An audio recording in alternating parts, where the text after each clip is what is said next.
Salam sejahtera kepada yang dihormati Ketua Jambatan, para pensyarah, dan para pelajar sekalian.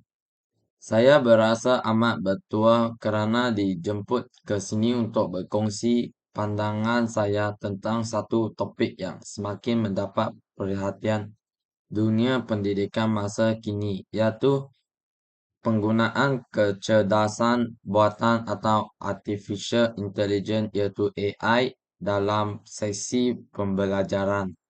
Sebagai seorang pakar dalam bidang teknologi maklumat, saya ingin menekankan bahawa AI bukan sekadar teknologi canggih, tetapi juga sebuah alat yang berpotensi mengubah cara kita belajar, mengajar, dan mengurus pengetahuan. Hadirin yang dihormati, kemunculan teknologi kecerdasan buatan telah mengubah hampir setiap aspek kehidupan manusia, termasuk sektor pendidikan yang menjadi tonggak pembangunan negara. AI bukan sahaja berfungsi sebagai alat sokongan tetapi juga memainkan peranan penting dalam membentuk ekosistem pembelajaran yang lebih dinamik, pantas dan inklusif. Walau bagaimanapun, seperti mana-mana inovasi teknologi, penggunaan yang membawa pelbagai kebaikan dan cabaran yang perlu dinilai secara berhati-hati. Justru syarahan ini akan menghuraikan kebaikan dan keburukan penggunaan AI dalam jangka pendek dan jangka panjang agar kita dapat memahami implikasinya terhadap masa depan pendidikan. Antara kebaikan AI dalam jangka pendek ialah keupayaannya menyediakan pembelajaran yang lebih pantas dan diperibadikan. AI mampu menyesuaikan kandungan mengikut kemampuan pelajar melalui analisis data pembelajaran sekaligus membantu pelajar lemah mengikuti pembelajaran pada kadar tersendiri kesendirinya. Contohnya, aplikasi pembelajaran seperti platform adaptif boleh mencadang modul yang khusus mengikut tahap penguasaan seorang pelajar. Dalam kelas besar yang mengandungi ratusan pelajar, AI membantu pensyarah mengenal pasti kumpulan pelajar yang memerlukan intervensi awal lantas meningkatkan keberkesanan pembelajaran.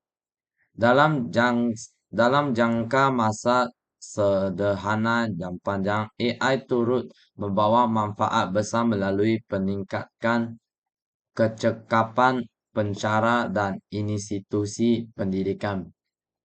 Banyak tugasan rutin seperti menyemak kuis objektif, menghasilkan laporan pencapaian dan menyediakan bahan sokongan pembelajaran kini boleh dilakukan secara automatik. Ini membolehkan pensyarah memberi lebih tumpuan kepada aktiviti bernilai tambah seperti perbincangan aras tinggi, menyelidikkan atau sesi bimbingan selalu. Selain itu, universiti juga dapat menggunakan AI untuk mengurus jadual, menganalisis kehadiran staf, memandu pencapaian keseluruhan khusus secara sistematik. Dalam jangka panjang, proses pendidikan menjadi lebih cekap, tersusun, dan lestari.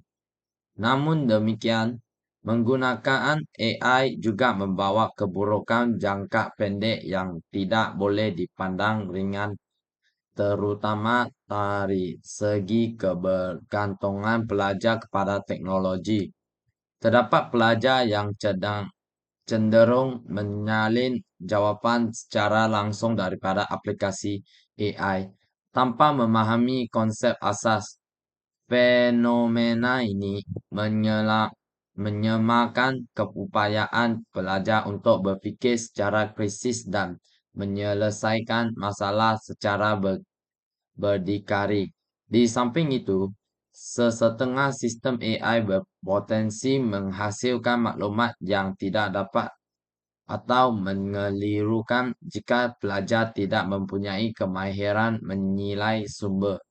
Mereka juga mungkin menerima maklumat tersebut tanpa mensematkan lanjut lalu menjejaskan kualiti pembelajaran mereka. Dalam jangka panjang pula, cabaran yang lebih besar yaitu isu etika, keselamatan, dan integriti akademik. AI bergantung kepada data berskala besar dan ini menimbulkan kebimbangan tentang kebocoran maklumat peribadi pelajar. Selain itu, penularan penggunaan generator teks bagi menyiapkan tugasan akademik meningkatkan risiko penipuan akademik seterusnya menjejaskan kredibiliti hasil pembelajaran sesebuah institusi lebih membimbangkan.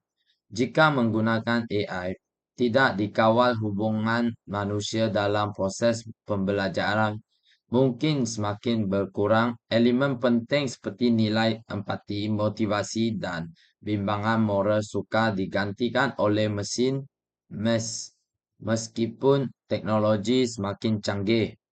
Akhir sekali, kita juga perlu memberi perhatian kepada jurang digital yang wujud akibat menggunakan AI dalam pendidikan. Tidak semua pelajar memiliki aksi yang sama kepada perantin. Sambungan internet atau aplikasi berasaan AI juga ini boleh menyebab ketidaksamaraan dalam pencapaian akademik antara pelajar bandar dan luar bandar atau antara keluarga berpandangan tinggi dan rendah. Jika isu ini tidak ditangani dari awal, kesannya terhadap sistem pendidikan negara boleh menjadi ketara dalam jangka panjang. Oleh itu, pemerintah dan institusi pendidikan perlu memastikan infrastruktur teknologi dibangunkan secara menyeluruh dan adil. Sebagai penutup, AI ialah teknologi yang mempunyai potensi besar untuk merevolusikan dunia pendidikan. Tetapi, penggunaannya harus dilakukan secara bijaksana. Kebaikannya terbukti mampu meningkatkan kecekapan, memperbadikan pelajaran dan meningkatkan beban pelajar. Namun keburukannya, seperti kebergantungan teknologi itu integriti akademik, keselamatan dan keselamatan data dan jurang digital perlu ditangani secara proaktif. Justru kita semua pensyarah, pelajar dan pembuat dasar perlu memainkan peranan dalam memastikan AI menjadi alat yang memperkukuh sistem pendidikan bukan menyelemakannya. Dengan pendekatan yang seimbang, kita mampu membina masa depan pembelajaran yang lebih berkualiti, beretika, dan mampuan.